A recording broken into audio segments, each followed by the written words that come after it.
연약함을 받아주시옵소서. 아버지,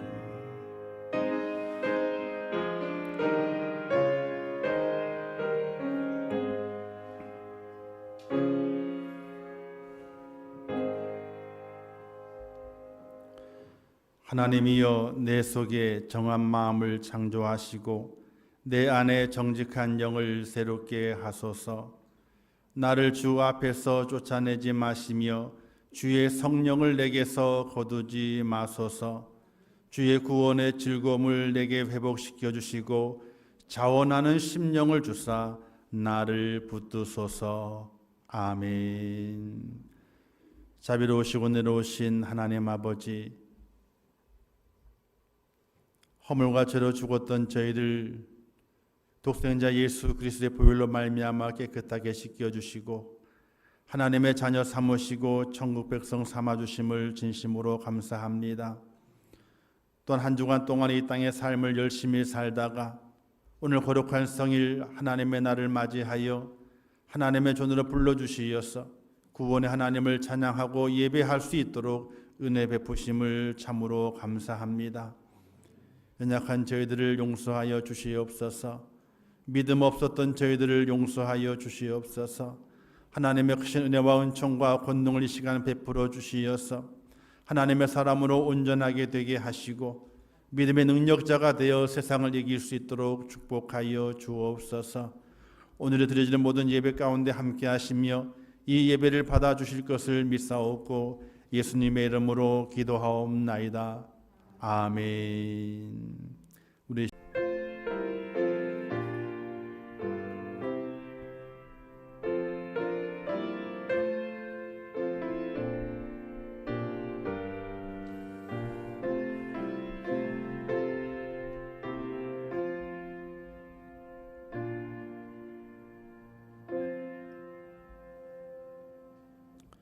하나님의 말씀 야고보서 4장 7절에서 10절 말씀까지 봉독해 주시겠습니다. 야고보서 4장 7절에서 10절 말씀까지입니다.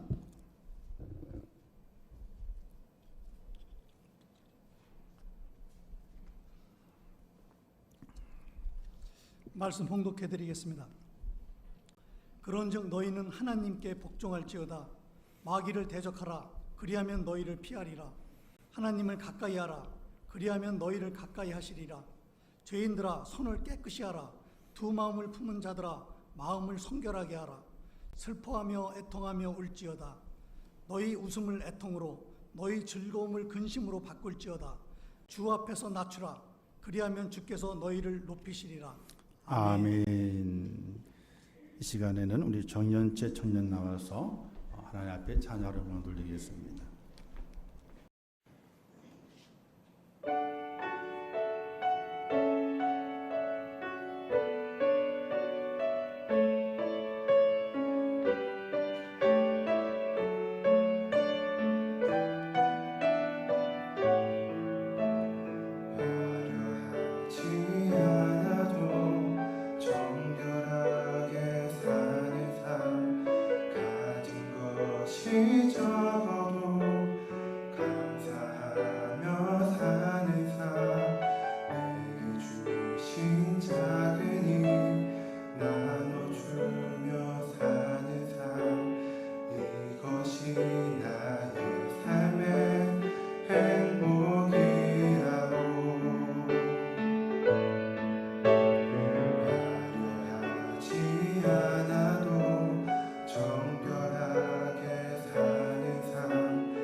작은 삶 주 뜻대로 사는 것 이것이 나의 삶의 행복이라오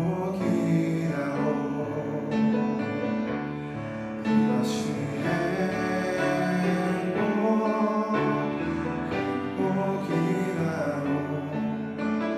세상은 알 수 없는 하나님 선물 이것이 행복이라오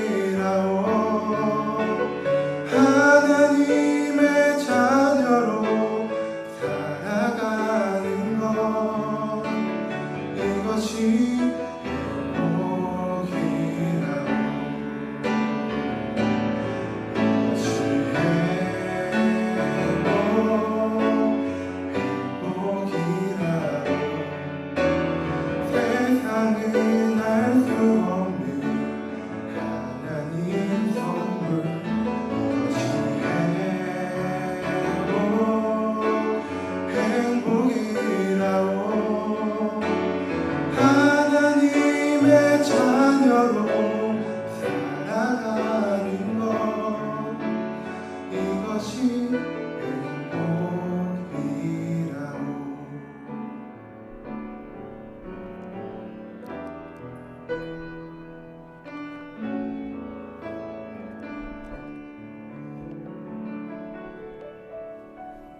아멘.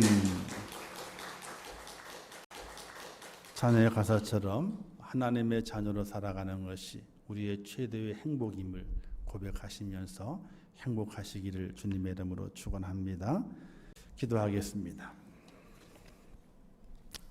하나님 아버지, 저희를 사랑하셔서 오늘 거룩한 주일 하나님의 전도로 불러주시고 예배케 하심을 감사합니다. 전 성도가 본당에 와서 함께 대면하며 눈을 맞추면서 호흡하면서 예배해야 되지만은 그러나 코로나 방역 지침을 준수하기 위해서 교회에 왔지만은 본당에서 대면하지 못하고 또 1층, 2층에서 영상으로 예배합니다. 그러나 하나님의 전을 밟았습니다. 얼마나 기쁘고 감사한 일입니까? 하나님의 전이 이렇게 좋은지 하나님의 전에 올라와 예배하는 것이 하나님의 전에 속해 있는 것이 얼마나 감사한지 이제야 깨닫습니다. 하나님 더욱더 우리에게 그 은혜와 그 믿음을 주시어서 하나님의 전을 사랑하고 하나님의 전을 더욱더 소중히 여기며 하나님의 품에 안기는 것이 얼마나 감격적인 일인지 날마다 깨닫고 믿음의 온전함을 찾아갈 수 있도록 은혜를 베풀어 주시옵소서. 이 예배를 계기로 인하여 우리 임천교회가 예배가 회복이 되고 성도들이 하나님 전에 올라와 함께 기도하며 예배하는 그날이 속히 이루어지기를 원합니다.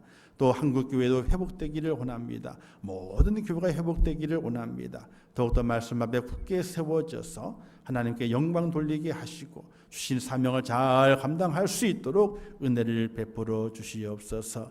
고난 중에 있는 성도들이 있습니다. 아버지 도와주시옵소서.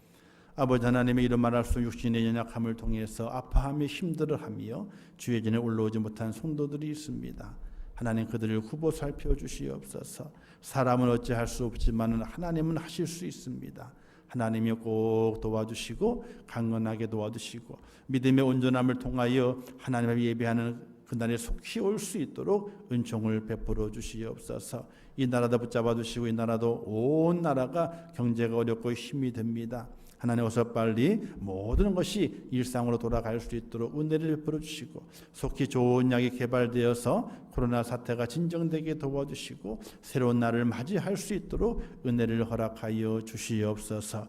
특별히 믿음의 성도들에게 더욱더 은혜를 주시어서 이번 기회를 통해 더 많이 기도하게 하시고 나의 믿음을 점검할 수 있는 좋은 기회를 만들어 갈 수 있도록 하나님 도와주옵소서. 함께 하실 것을 믿습니다. 예수님의 이름으로 기도하옵나이다. 아멘. 지난 주간은 추석 주간이었죠. 추석 주간 어디 잘 보내셨나요? 저희 집도 모이지 말라 그랬어요. 제가 장남이니까 모이지 말고 성묘도 각자 시간 따로 내서 하고 그리고 다음 설 때나 보자. 이렇게 해서 가족 모임을 하지 않고 저희 가족만 추석 당일 예배 드리고 집에서 조촐하게 이렇게 보냈습니다. 한없이 기쁜 추석이 되어야 하지만은 조심스럽게 기쁨을 나눈 추석이었죠. 그러나 이 추석의 기쁨과 또 그 은혜를 우리의 가족들이 마음으로라도 함께 나누면서 이런 말 있잖아요. 만나지는 못하지만은 마음으로 풍성한 추석이 되면 좋겠다. 이런 멘트들이 많이 있게 되는데 가족들 간에 더욱더 마음을 나누고 따뜻한 정을 나누면서 앞으로도 기쁨의 그런 가정 가문을 만들어갈 수 있기를 주님의 이름으로 축원합니다. 10월은 종교개혁의 달이요, 마지막 주일은 종교개혁 주일입니다. 1517년 10월 31일 마틴 루터가 비델베르그 대학에서 95개 조항의 반박문을 게시한 날을 기념하고 있습니다. 그래서 이 95개 조항의 핵심적인 내용을 5가지로 요약을 하게 되면은 오직 성경, 오직 예수, 오직 은혜, 오직 믿음, 오직 하나님께 영광, 이 5가지 중심 핵심을 가지고 이제 반박문을 게시하면서 종교개혁의 시작을 알렸던 것입니다. 오직 성경이라고 하는 것은 이 땅의 기독교의 최고의 권위는 성경에서 나온다는 겁니다.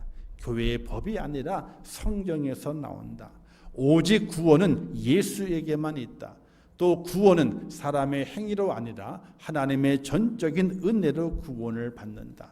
또 구원은 믿음으로 구원을 받는다. 이렇게 구원을 받고 하나님의 은혜를 입은 믿음의 성도들은 이 땅에 살아가게 될 때 그들의 삶이 하나님께만 영광 돌리는 삶을 살아야 된다 하는 그 내용으로 오직 성경, 오직 예수, 오직 은혜, 오직 믿음, 오직 하나님께 영광이라고 하는 이 핵심 5가지를 95개 조항으로 풀어서 이제 계시를 하고 그리고 이 종교개혁을 시작했던 것입니다. 오늘의 교회와 성도가 자신이 믿는 하나님에 대해 세상에 믿지 않는 사람들에게 설득력을 잃어가고 있습니다. 우리가 믿음을 설명하고 하나님의 사랑을 설명하지만요, 설득되지를 않습니다. 왜 그럴까요? 그 이유가 어디에 있을까요? 오직 예수, 오직 성경을 부르짖고 그 신앙에서 한 발자국도 물러서지 않고 그 신앙을 고수하기 때문에 그런 것이 아닌가, 이런 이야기도 하는 사람이 있습니다. 그런데 그것이 아닙니다. 도리어 오직 예수, 오직 성경의 신앙을 고수하지 못하고 있기 때문에 그들에게서 설득력을 잃어가고 있다는 것입니다. 오직 성경대로 살아야 되고 오직 예수만 위해 살아야 된다고 하는 그 핵심 가치를, 그 능력을 우리 스스로 잃어버렸기 때문에, 그걸 유지하지 못하고 있기 때문에 세상 사람들 앞에 설득력을 잃어버리고 있다는 것입니다. 우리 유명한 연예인의 말이 있죠. 너나 잘하세요 하는 말 있죠. 너나 잘하세요 하잖아요. 그렇죠? 안 믿는 성도들에게 설득력을 잃어버렸습니다. 믿지 않는 사람들의 설득력을 잃어버렸습니다. 그들에게 말을 하죠. 그럼 뭐라 그래요? 너나 잘하세요. 너나 잘하세요. 하나님의 살아계시다고 믿는다면 우리의 말이 달라져야 되고, 하나님의 살아계심을 믿는다면 우리의 행동이 달라져야 되는데 그렇게 하지 못했기 때문인 것입니다. 저는 오늘부터 종교개혁의 관점을 가지고 한 달 동안 말씀을 준비하고 또 그 말씀을 전하려고 합니다. 오늘 우리들에게 거룩한 변화가 필요합니다. 그 거룩한 변화는 다른 사람부터 시작하는 것이 아니라 나로부터 시작이 돼야 됩니다. 거룩한 변화, 나로부터 시작되는 그 은혜가 저와 여러분에게 꼭 있을 수 있기를 주님의 이름으로 부탁을 드립니다. 가벼운 유머를 한번 들려드릴게요. 한의사가 제일 싫어하는 사람이 있어요. 누굴까요? 한의사가 이런 사람을 싫어한대요. 밥이 보약이야. 밥이 보약이야 하는 사람을 싫어한대요. 진찰료 해가지고는 얼마 안 되거든요. 한의원은 보약을 많이 줘야지 좋은 손님이에요. 그런데 밥이 보약이라 그러면서 밥을 잘 먹으면은 건강하다라고 얘기하는 믿는 분들이 한의사가 싫어한대요. 그리고 학원 원장이 싫어하는 사람이 있대요. 누굴 싫어하게 되냐면요, 하나를 가르치면 열을 아는 학생을 싫어한대요. 열을 가르쳤는데 하나만 알아. 그런 학생이 많아야지 학원이 잘 될 거다니. 근데 하나를 가르쳤더니 열을 알아버리는 거야. 그런 학생들이 있으면 학원이 잘 안 된다 그러거든요. 변호사도 싫어하는 사람이 있다면 변호사도요. 어떤 사람을 싫어할까요? 변호사는 법 없이도 사는 사람. 그 사람을 싫어하는데 서로 분쟁이 생겨가지고 그 분쟁을 화해하는 과정 가운데서 변호사가 필요하거든요. 근데 법 없이도 살 수 있는 사람이 있다면 어떻게 돼요? 변호사가 필요가 없잖아요. 그래서 싫어한답니다. 치과 의사가 싫어하는 사람은요? 치과 의사가 싫어하는 사람은 누굴까요? 이렇게 말하는 사람이랍니다. 이 없으면 잇몸으로 살아. 치과 의사는 일을 자꾸 해놔야지 돈이 되잖아요. 이 없으면 잇몸으로 살아. 하시는 분은 싫어한답니다. 성형외과 의사는 누굴 싫어할까요? 금방 나올 텐데. 에? 아이고, 생긴 대로 살아. 자, 누가 이런 거를 만들었는지 모르지만은 그 속에 뜻하는 바가 있어요. 그냥 유머로 농담으로 넘기기에는요, 그 속에 담겨 있는 뜻이 있습니다. 어떤 한 사람의 굳은 결심이 다른 사람에게는 큰 걱정이 될 수 있다는 거예요. 내가 결심을 가졌는데 그 결심은 내게 좋은 것이었거든요. 그러나 그 결심이 다른 사람에게는요, 걱정이 될 수 있다는 것이.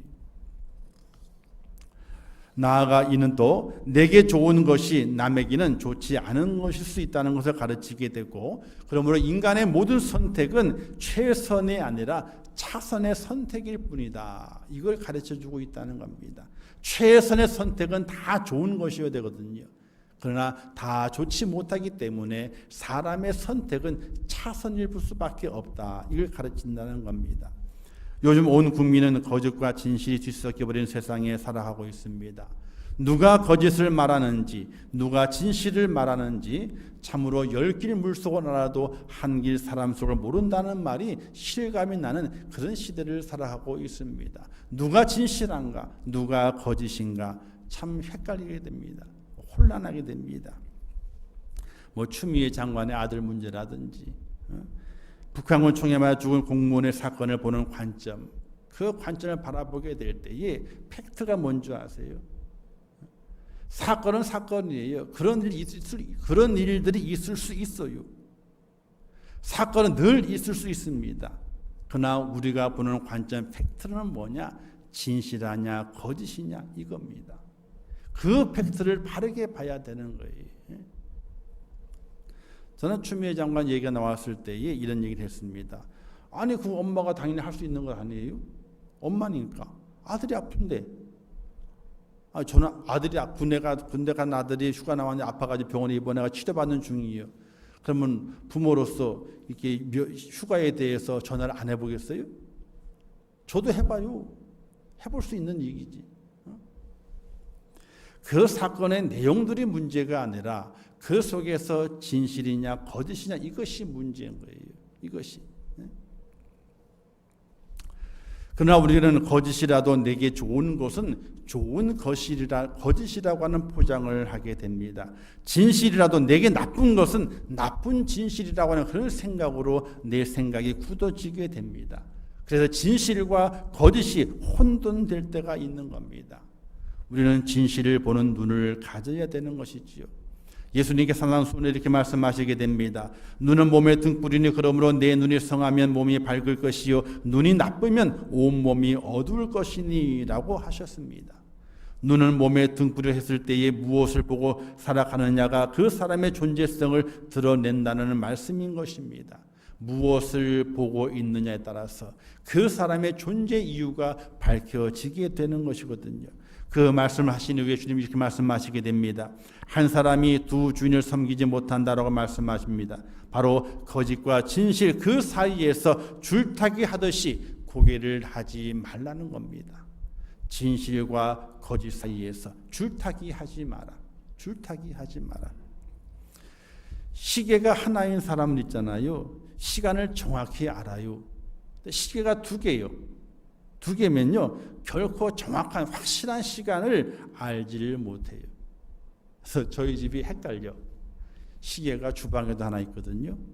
안방에도 하나 있어요. 그리고 거실에 그 TV 옆에 탁자에도 또 하나 있어요. 그리고 제 손목 시계도 있잖아요. 시간이 똑같을까 틀릴까요? 다 틀려. 안방에 있는 시간은요, 시계가 9분 빨라. 9분이 빨라. 그래서 안방 시계를 보잖아요. 그럼 급해. 어이구, 시간 급해. 막 나가면 시계를 딱 보면, 어이구, 빨리 나왔네. 그래요. 거실에 있는, 주방에 있는 시간은요, 거의 맞아요. 그리고 탁자에 있는 시간은요, 2분이 느려요. 2분이. 시계마다 시간이 다 틀린 거예요. 그 틀린 시간을 알고 있어야지만이 정확한 시간을 알아요. 근데 이제는 그 시간을 잘 안 봐요. 뭘 봐요? 휴대폰 시간을 딱 봐요. 휴대폰 시간은 정확하게 이게 맞춰져 있기 때문에 그 시간을 보고 정확한 시간을 알아요. 시계가 두 개면요, 정확한 시간을 알 수가 없는 거예요. 내 마음속에 주인이 둘이라면 그 사람은 자기의 존재의 의미를 잃어버리고 살아가고 있는 사람이 될 수 있다는 것이에요. 오직 그리스도인은 오직 하나님께만 집중을 해야 되는 거예요. 하나님께만 우리의 생각을 맞추고 우리의 눈을 받치고 우리의 마음을 맞추고 살아갈 수 있는 하나님의 사람이 되어야 하는 것이거든요. 어느 권사님에게 딸이 있었어요. 어릴 적부터 교회를 잘 다녔습니다. 그런데 청년이 되면서 성인이 되면서 교회에 나가지 않았어요. 늘 기도의 제목이 된 거예요. 그리고 어느 날 계속해서 교회에 가자고 설득하는 끝에 함께 교회에 나가기로 약속을 했어요. 그리고 교회를 딱 나갔습니다. 그 딸이 변화가 됐어요. 아이고, 설교 말씀에 쏙쏙 귀에 들어오고 너무 좋다는 거예요. 권사님이 이제 됐다 하고 안심을 하는 거예요. 1년 동안 교회를 열심히 잘 다녔어요. 모든 예배에 참석하라고 또 구역 예배 드리고 다 이렇게 다 했어요. 근데 어느 날 갑자기 딸이 찾아왔어요. 엄마, 나 교회 안 갈래. 1년 동안 그렇게 잘 다니는 딸이 와가지고 교회 안 간다는 거예요. 교회 안 간다. 권사님이 마음에 털렁 내려앉으면서 왜 그러니? 왜 그래? 이유가 뭐니? 누구와 싸웠니? 이유를 캐 물었어요. 그러자 그 딸의 입에서 충격적인 말이 나왔어요. 구역 모임에 갔더니 예배는 드리지 않고 남을 헐뜯는 소리만 하고, 어느 사무실 곁을 지나갔더니 회의를 하는 중인지 모르겠지만 큰 소리가 나면서 싸움이 일어나고, 기도회 모임에 갔더니 기도를 가만히 들어보게 되니까 자기 욕심을 치우려는 기도밖에 하지 않고, 나는 이런 교회가 싫어요. 이런 하나님이 싫어요. 나는 교회 안 다닐 거예요. 이렇게 그 어머니 권사님에게 이야기를 했답니다. 이때 어머니 권사님이 이렇게 그 딸에게 말했답니다. 얘야, 너는 그 짧은 기간에 많은 것을 보고 많은 것을 들었구나. 나는 평생 예수를 믿지만은 오직 예수님만 보이고 오직 말씀만 듣고 살았는데, 너는 그 짧은 기간 동안에 많은 것이 보였구나. 많은 것 들었구나. 근데 이 딸이 그 어머니의 그 말씀, 오직 예수님만 보이고 오직 하나님의 말씀만 들렸다고 하는 그 소식, 그 말을 딱 들으면서 깨닫게 됐어요. 우리 어머님은 배우지 못하고 아무것도 잘 알지 못하고 그냥 교회만 왔다 갔다 하는 분인 사람인 줄 생각하고 있었는데, 확실한 믿음을 가지고 세상 소리는 듣지 않고 오직 예수님만 바라보고 오직 하나님의 말씀만 듣고 지금까지 믿음 생활을 해오는 것이 정말 믿음이었구나 하는 깨달음을 확 가지게 됐대요. 그 딸이 교회에 갔을까요? 안 갔을까요? 다시 그 교회 딸이 교회에 다시 나가서 믿음 생활을 바르게 했다는 이야기가 있습니다. 사랑하는 성도 여러분, 오늘 우리는 믿음의 삶을 살면서 하나님 앞에 정말 우리의 마음이 정결하게 되고 깨끗하게 되기 위해서는 집중력이 필요합니다. 하나님께 대한 집중력이 필요합니다. 오직 예수에 대한 집중력이 필요합니다. 하나님의 말씀을 듣는 그 집중력이 필요합니다. 그게 흐트러지게 되면요, 아무것도 아닌 것이 되고 말아요. 두 주인을 섬기는 것처럼 마음의 갈등밖에 없어요. 에이든 윌슨 토조 목사님이 이렇게 말씀했습니다. 하나님을 만나는 것, 하나님을 사랑하는 것을 삶의 최우선으로 생각하라. 이것이 그리스도인이라. 이렇게 말했습니다.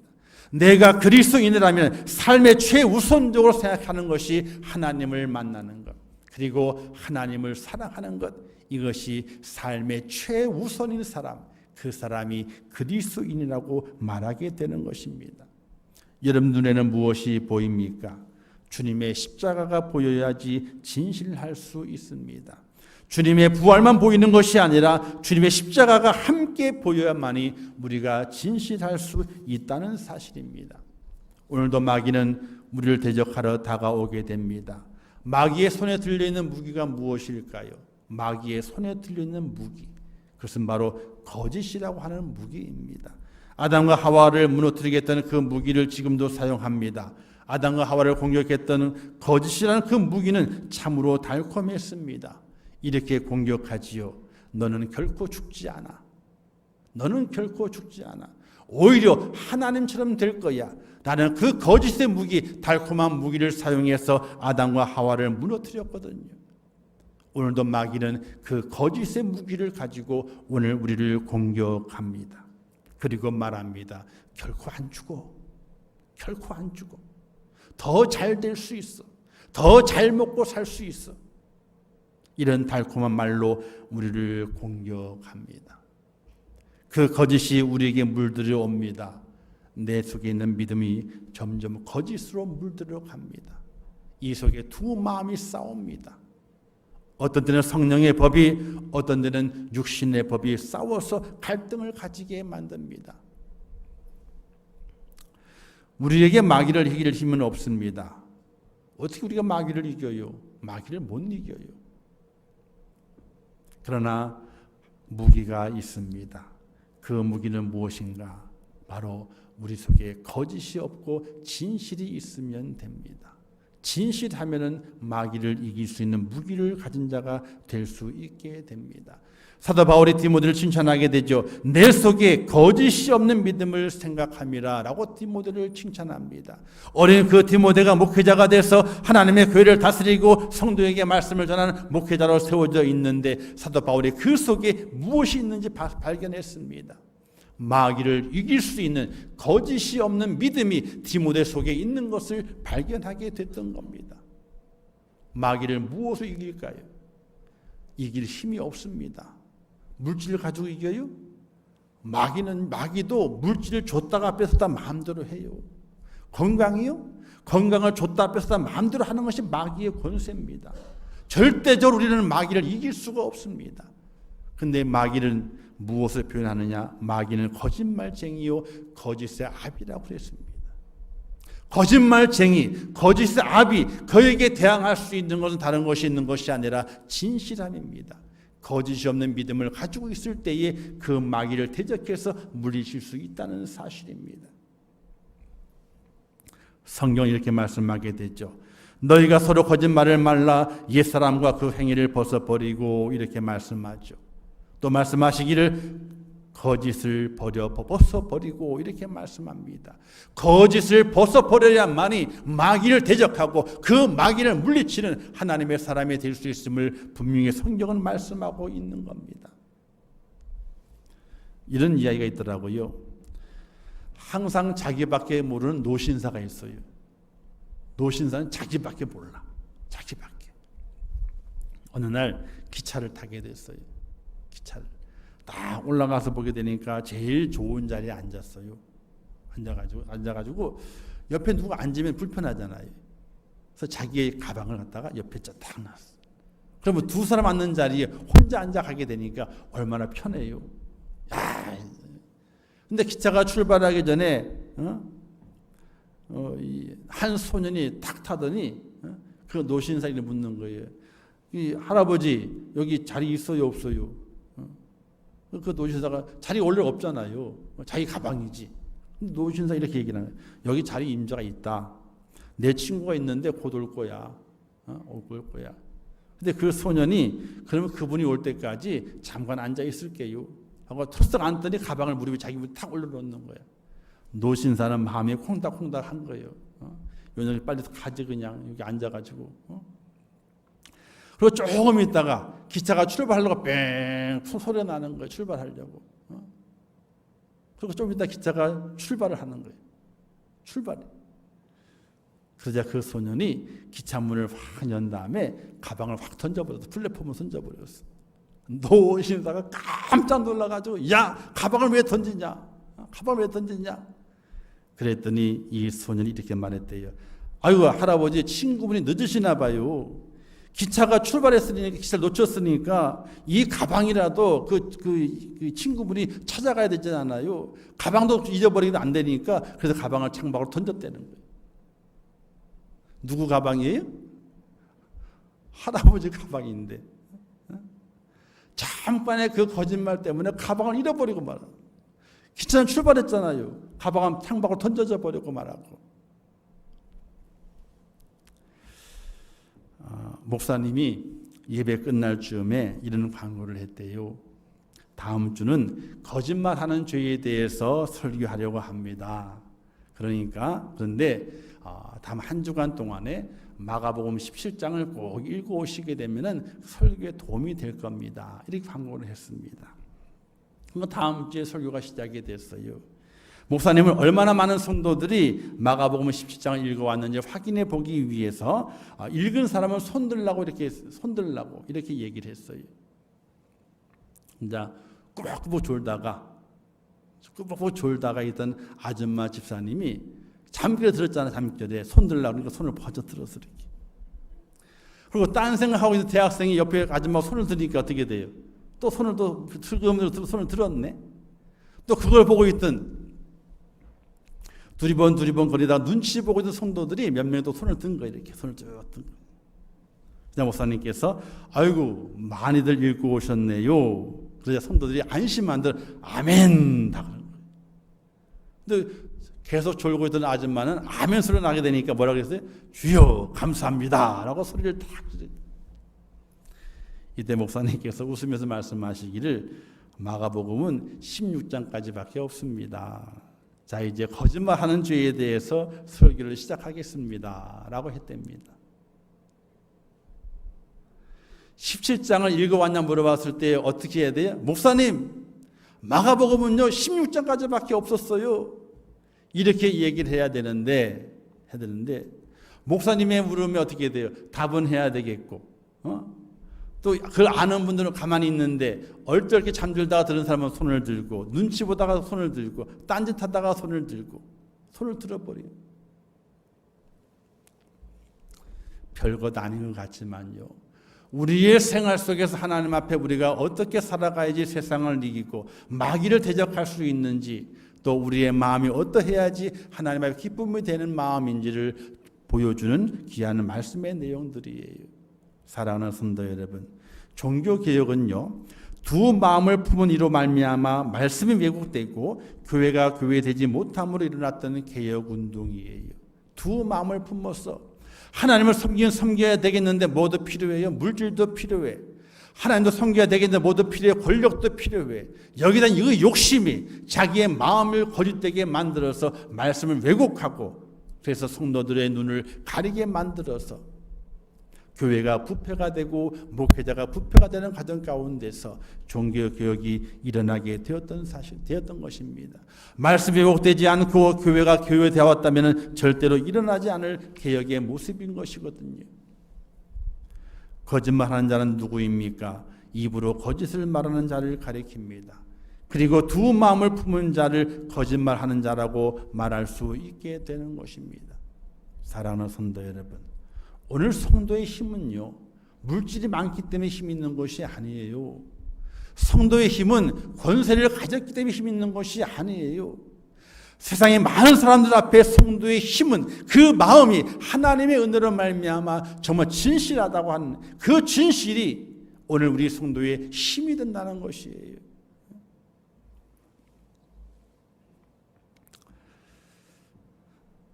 옛날에 김영삼 대통령이 했나요? 닭의 목을 비틀어도 뭐가 온다고요? 아침은 온대요. 닭이 새벽 되면 꼭 끼어 울잖아요.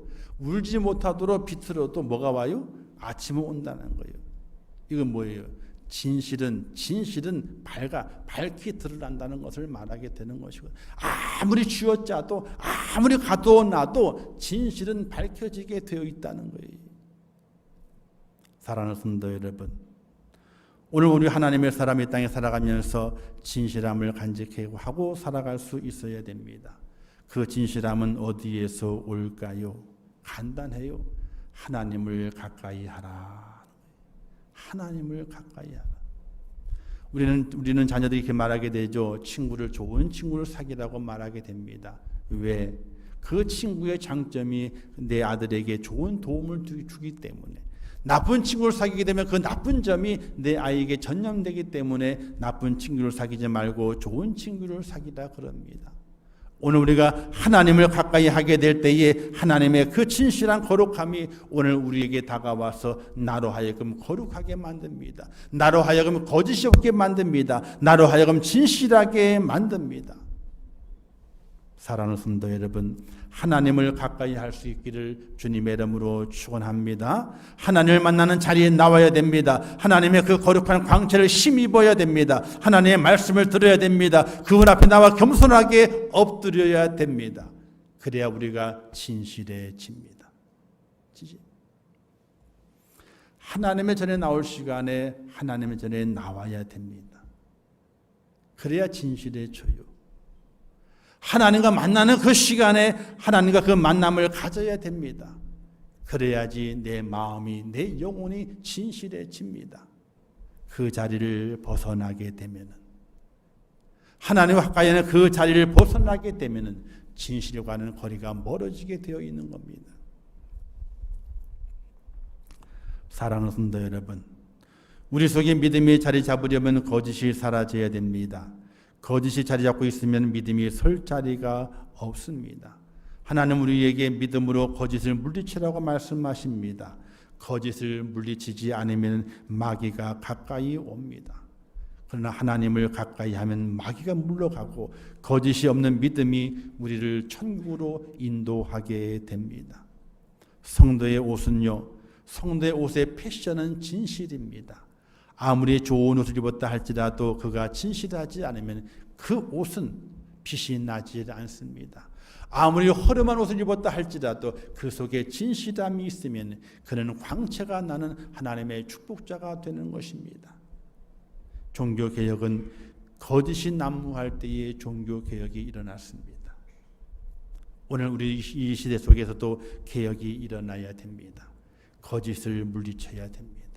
근데 성도 속에도 거짓이 많습니다. 교회 안에도 거짓이 많습니다. 이 거짓을 물리쳐야 됩니다. 그래야 진실함을 가지고 하나님께 더 가까이 갈 수 있는 축복자로 세움을 받을 수 있다는 사실입니다.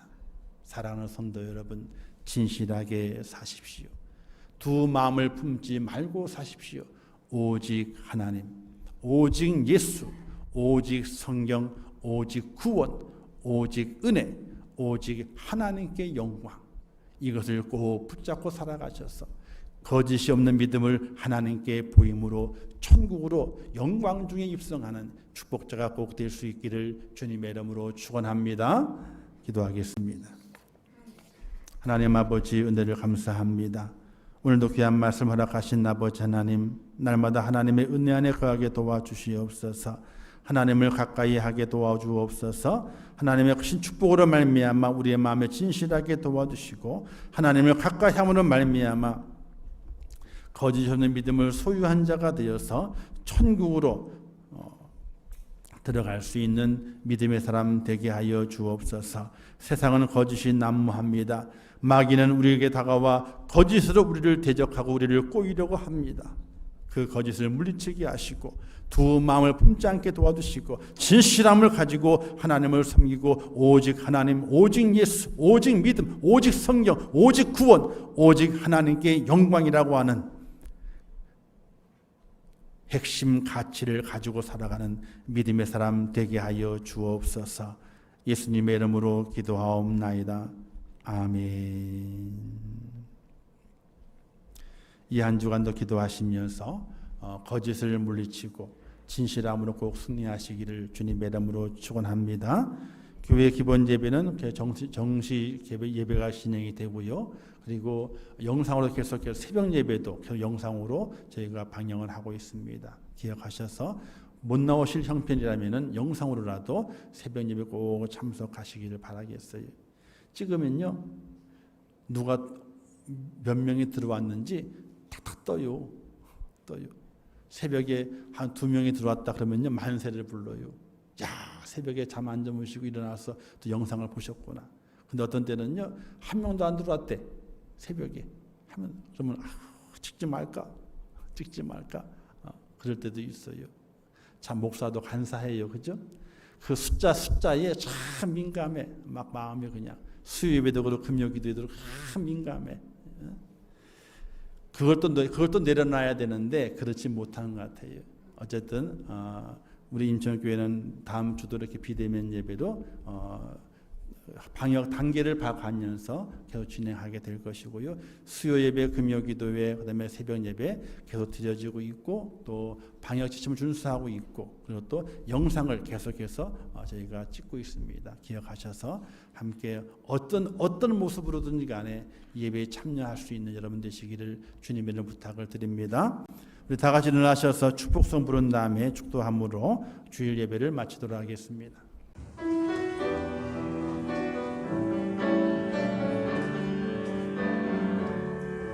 평안을 너에게 주노라. 세상이 줄 수 없는, 세상이 알 수도 없는 평안을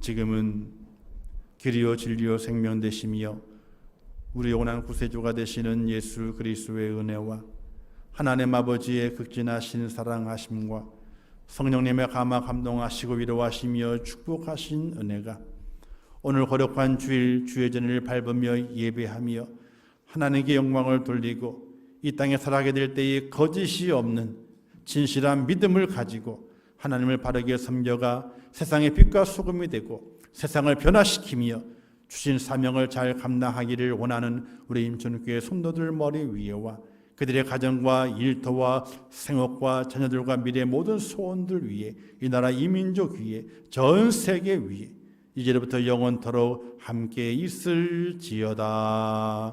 아멘.